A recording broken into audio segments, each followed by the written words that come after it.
भांग रउआ पीहिल काचा। रउआ तो हई त्रिलोक के राजा, खाइले भांग रउआ पीहिल काचा। सावन में हमसे छिपावा न हो, काहे करेला बाबा बैल के सवारी। भक्तन से इहे बतावा न हो, काहे करेला बाबा बैल के सवारी। सबका से इहे बतावा न हो।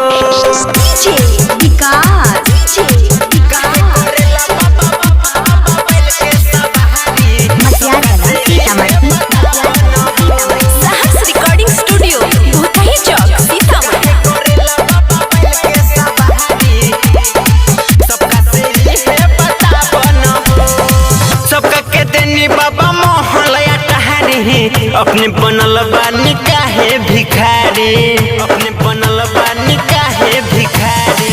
सबका के देनी बाबा मोहलया टहरी, अपने बनल बानी काहे भिखारी।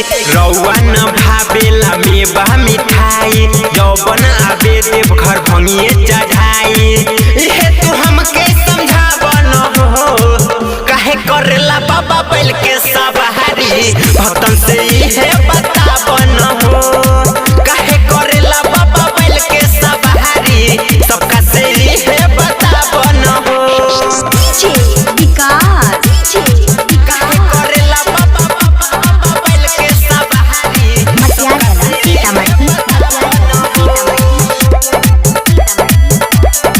काहे करेला बाबा बैल के सवारी। सबका से इहे बतावा न हो। रमेश दीवाना पूछे तोहसे सच्चा है, हमरा के तो ना बाबा बताए। हमरा के तो ना बाबा बता बाबा।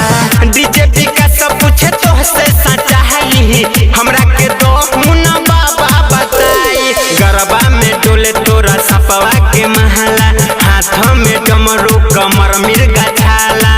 बाबा नवीन के सतावा न हो, काहे करेला बाबा बैल के सवारी। भक्तन से इहे बतावा न हो, काहे करेला बाबा बैल के सवारी। सबका से इहे बतावा न हो। सहर्ष रिकॉर्डिंग स्टूडियो भूतही चौक सीतामढ़ी।